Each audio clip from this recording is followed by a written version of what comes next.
In the heart of the desert, 10,000 American soldiers live inside a base as large as a city. Today, that base has become a potential target. Israel has just launched a ground assault on Gaza City. On the very same day, a United Nations commission accused its top leaders of inciting genocide. And while the world was still processing those headlines, Washington rushed to secure a new defense pact with Qatar, the country that hosts that American base.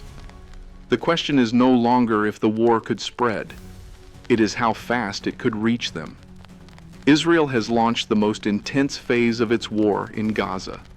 According to Reuters, the Israeli Defense Forces began a coordinated ground operation on Gaza City while intensifying airstrikes and ordering new mass evacuations. At the same time, as reported by the BBC, a United Nations commission released a report accusing top Israeli officials, including Prime Minister Benjamin Netanyahu, of inciting genocide. These two events alone would be enough to shake the diplomatic foundations of the region. But while those headlines were spreading across the world, another story was quietly unfolding. As confirmed by Reuters and AP News, Washington is rushing to finalize a new bilateral defense pact with Qatar, the small Gulf state that hosts Al Udeid Air Base, the largest American military installation in the Middle East, home to around 10,000 U.S. troops. The timing is not a coincidence. Just days ago, Israel struck a Hamas figure inside Qatar's territory, breaking a long-standing unwritten rule of keeping Doha as a neutral buffer.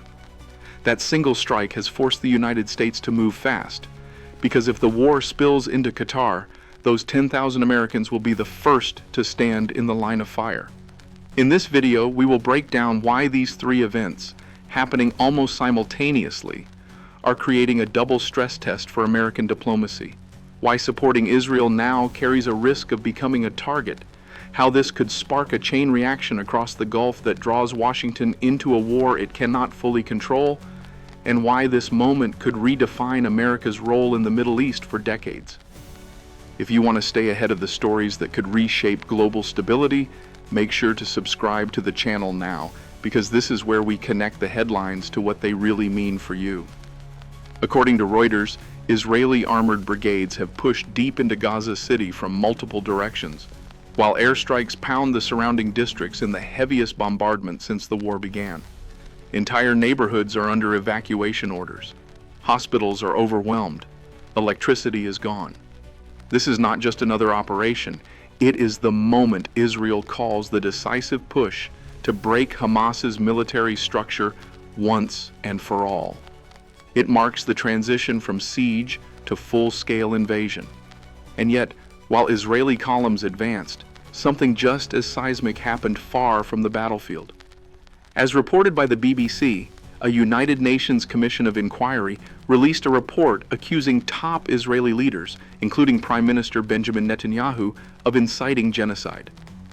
The report cites public statements referring to Palestinians as human animals and calling for their eradication, arguing that when such rhetoric is paired with large-scale civilian deaths, it meets the legal threshold of incitement under the Genocide Convention.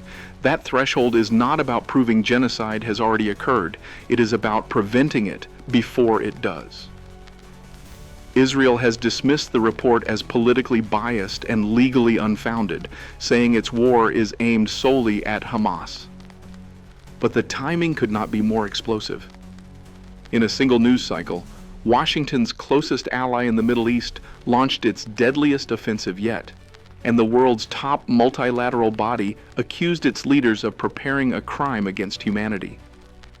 This creates what we might call the moral crossfire, when supporting an ally militarily collides head-on with defending your own credibility. The United States now faces a choice with no safe side.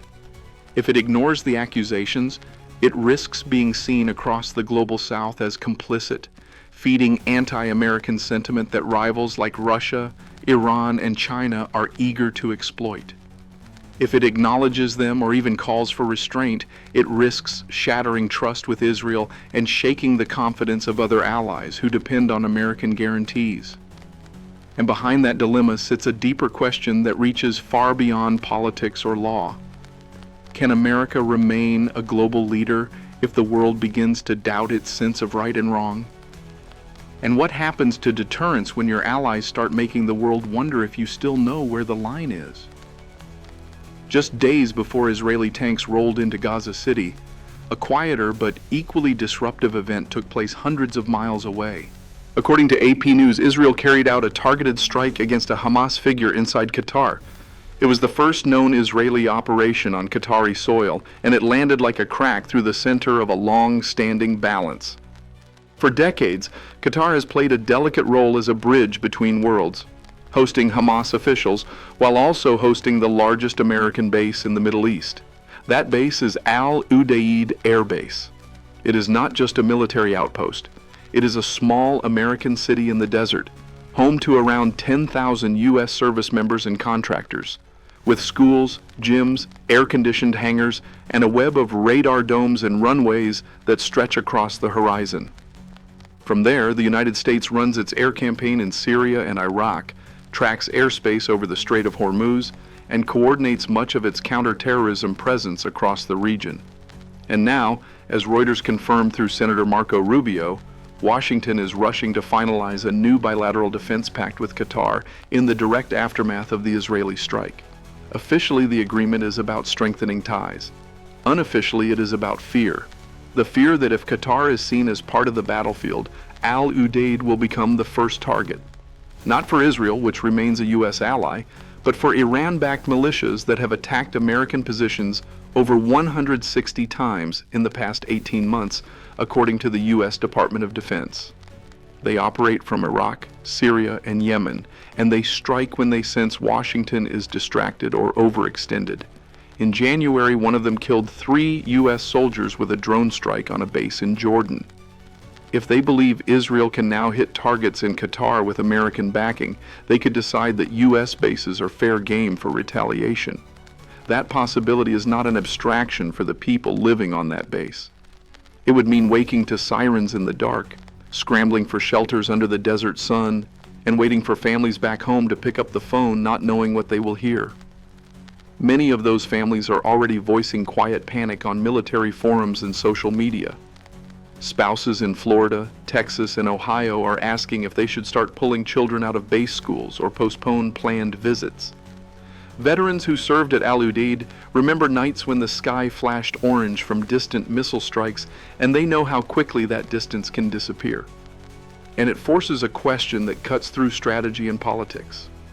What would you do if your son or daughter was stationed there, and someone else's war suddenly came knocking on their door? Would you want Washington to defend the alliance at all costs, or to bring them home before the desert turns into a battlefield? Al Udeid is not just a base. It is the backbone of America's military presence across the entire Gulf.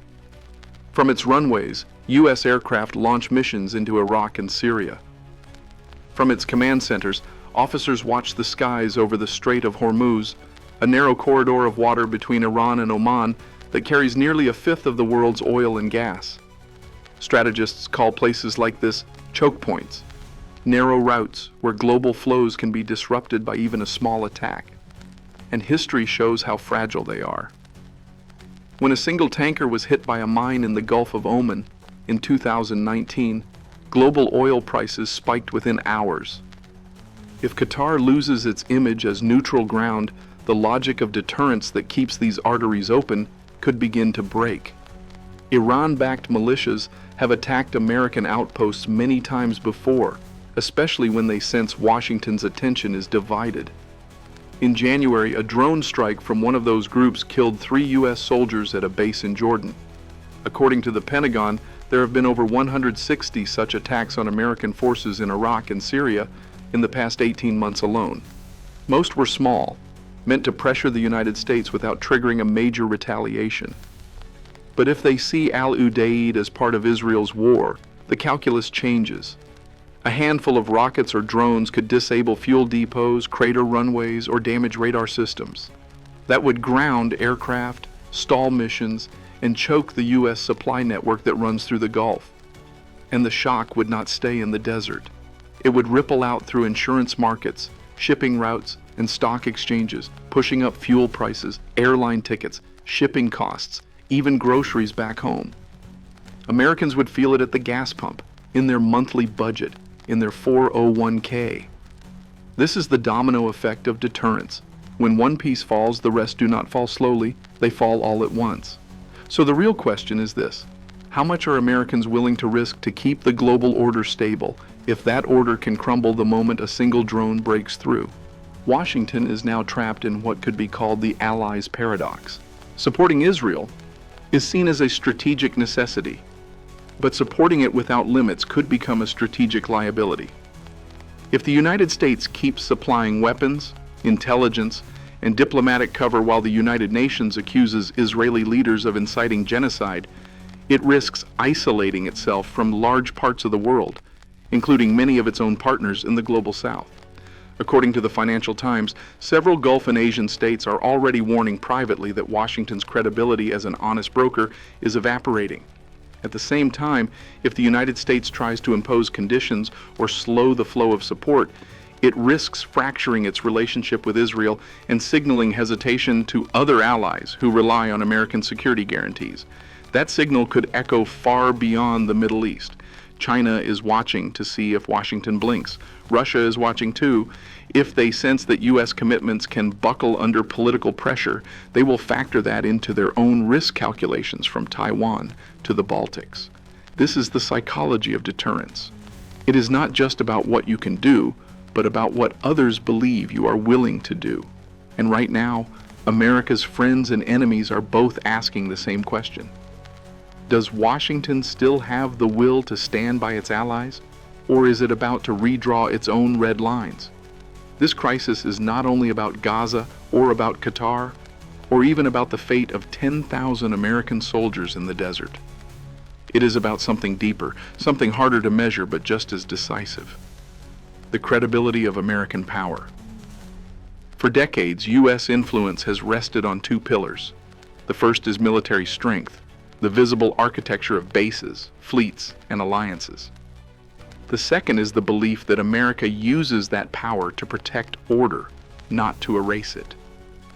When that belief erodes, deterrence erodes with it. According to the U.S. Office of the Director of National Intelligence, adversaries like Iran, Russia, and China actively study moments when American credibility falters, because those moments create what they call windows of reduced deterrence. In other words, if they think Washington is too distracted, divided, or morally cornered to respond, they might take risks they would otherwise avoid.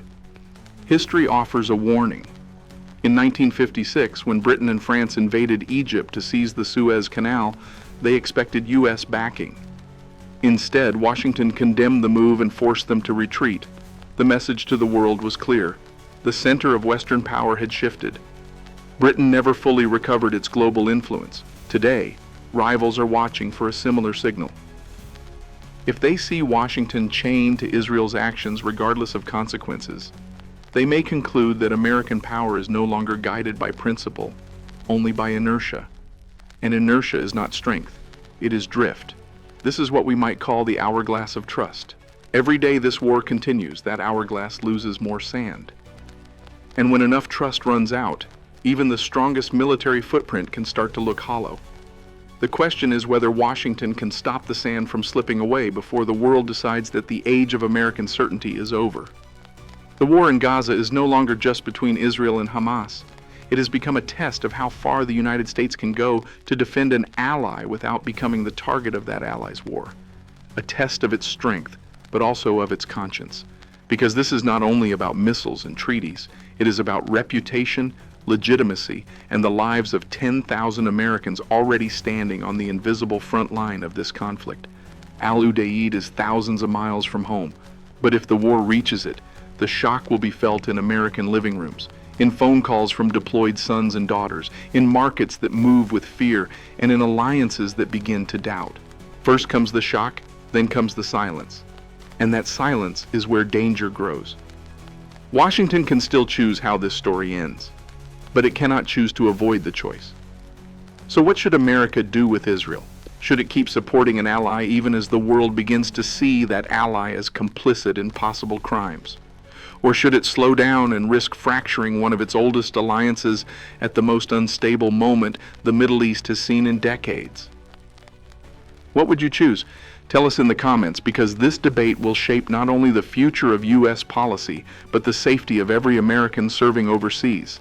And if you found this analysis useful, give this video a like, subscribe to the channel, and turn on the notification bell so you never miss the stories that truly matter.